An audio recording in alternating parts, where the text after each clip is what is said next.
दोस्तों नमस्कार, मैं हूँ विनीता यादव।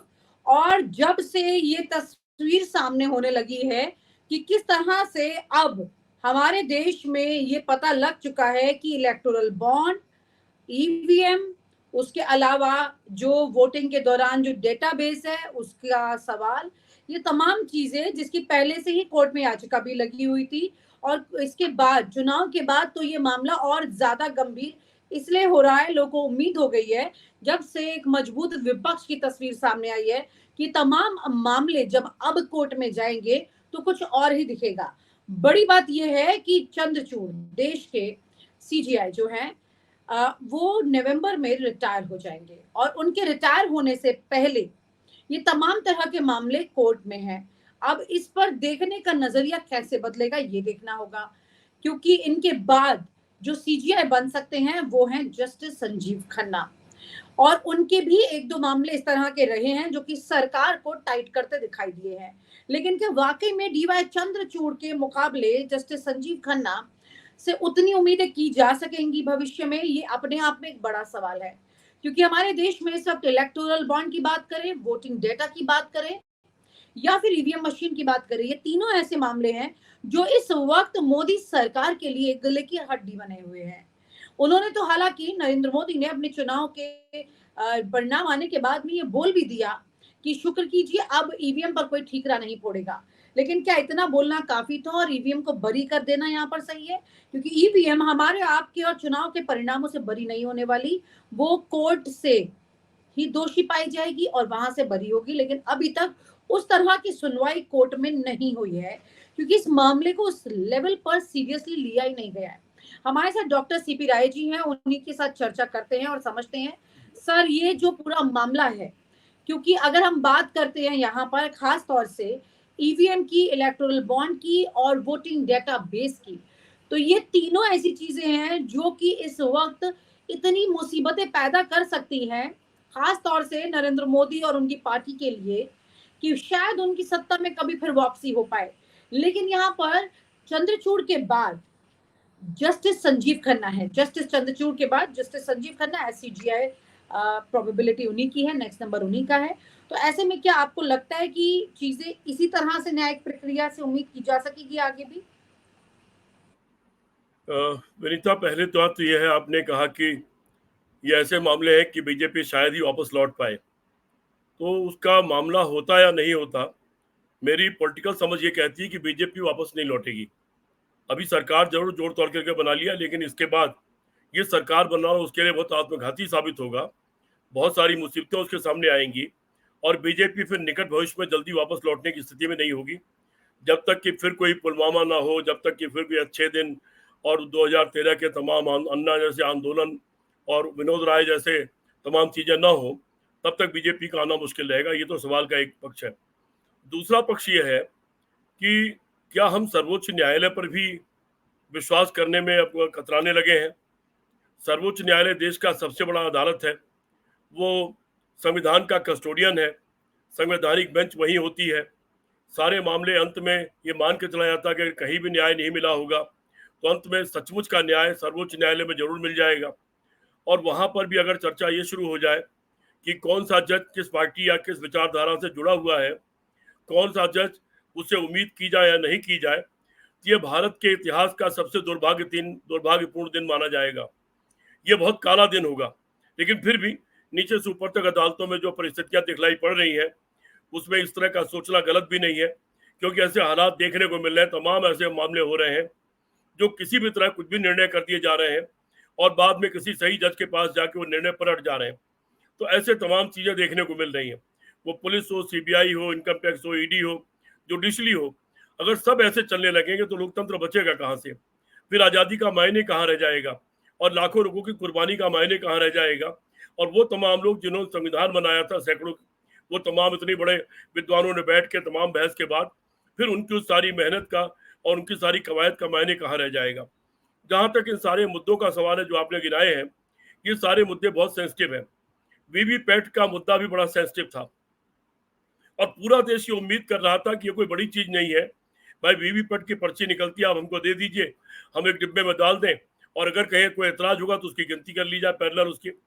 और आपने अंत में ये भी कह दिया कि किसी को अगर शिकायत है तो वो पैसा जमा करके बाद में गिनती करवा सकता है या जांच करवा सकता है मशीनों की। तो दोनों में बहुत फर्क नहीं है, लेकिन आपने उस निर्णय को ठीक नहीं किया और उस निर्णय को लेकर के पूरे देश में बहुत बड़ी आलोचना हुई जज की, सुप्रीम कोर्ट के जज के स्तर पर आलोचना हुई।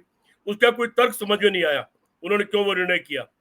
अभी जो मामले हैं वो चाहे इलेक्टोरल बॉन्ड के हो या वीवीपैट की पर्ची के हो या ईवीएम के हो, और उसके बाद अभी जो लेटेस्ट हुआ है कि तमाम जगहों पर वोट बढ़ गए, अचानक 1,07,00,000 वोट बढ़ गए।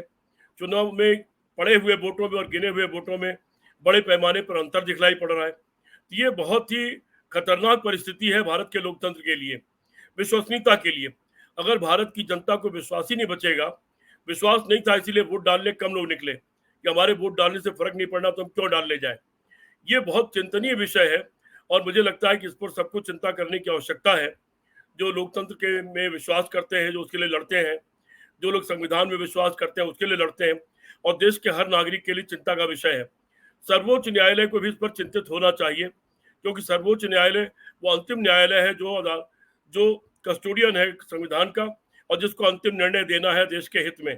कहीं भी कानून टूट रहा है, देश का लोकतंत्र टूट रहा है, उसी को निर्णय देना, उसी को बचाना, उसी के लिए वो बनाया गया है, उसी को ताकत दी गई है। क्या जिस तरह सीजीआई चंद्रचूड़ से हम उम्मीद करते हैं, आज की तारीख में जनता काफी ज्यादा उनकी चर्चा करती है। कोई भी व्यक्ति कई बार पद को जीवित कर देता है। जस्टिस संजीव खन्ना जो कि इनके बाद सीजीआई बनेंगे, इस पर आपका क्या कहना है? विनीता, मेरा एक मानना है कि जस्टिस चंद्रचूड़ से हम लोगों ने ज्यादा उम्मीदें मान ली हैं, उनके पुराने कार्यों को देख करके, उनके रुख को देख के, उनके रोल को देख करके। लेकिन बीच में ये भी देखा आपने कि कई सारे मामले थे, चूंकि हो चुके थे, वो हो चुके थे, वह चलिए अब इसमें कोई निर्णय की जरूरत नहीं, इसको क्यों पलटा जाए। तो वो न्याय भी मैं अच्छा न्याय मैं नहीं मानता हूँ। अगर कोई काम गलत हो गया है, किसी में कानून संविधान टूटा है, तो चाहे वो हो चुका हो, उस पर आपको टिप्पणी जरूर कर देना चाहिए कि अब हो गया, इसमें कुछ उल्टा नहीं किया जा सकता, लेकिन ये गलत था, ये टिप्पणी जरूर कर देनी चाहिए। इस तरह का रुख जरूर अख्तियार करना चाहिए।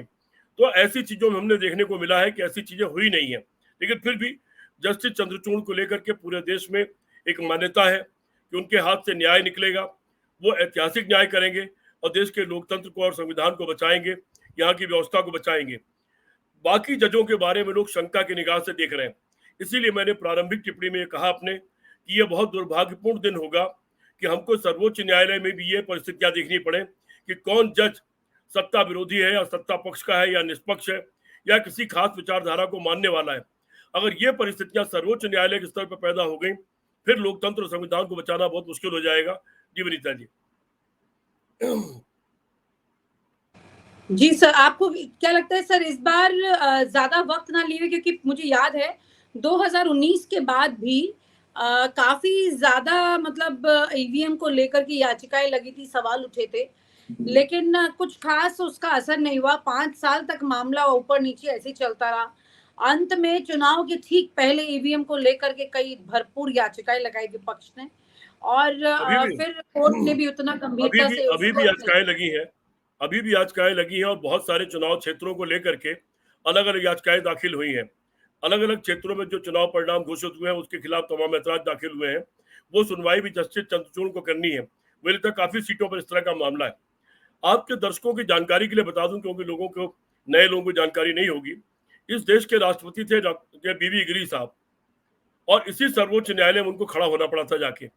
यद्यप संविधान ये कहता है कि राष्ट्रपति किसी अदालत के लिए बाध्य नहीं है जाने के लिए, उस पर कोई मुकदमा नहीं चलाया जा सकता, लेकिन बीबी गिरी के खिलाफ मामला चला था और बीबी गिरी को जाकर के अदालत के सामने पेश होना पड़ा था। ये पलट करके लोगों को देख लेना चाहिए, यूट्यूब अपने गूगल कर लेना चाहिए, ये जानने की कोशिश करनी चाहिए।